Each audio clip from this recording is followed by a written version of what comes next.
How to fix Honor Magic 7 Bluetooth not working.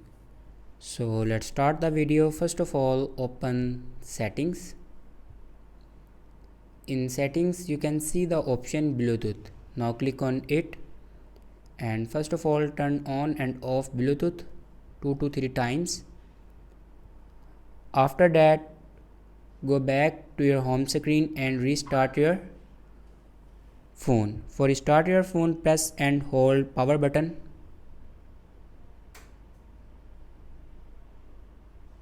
And then you can see the option restart.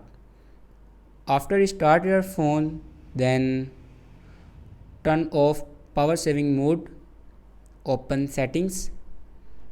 In settings, scroll down and click on battery. After clicking on battery, you can see the option power saving mode.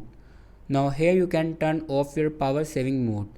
If you turn this button on, then turn it off.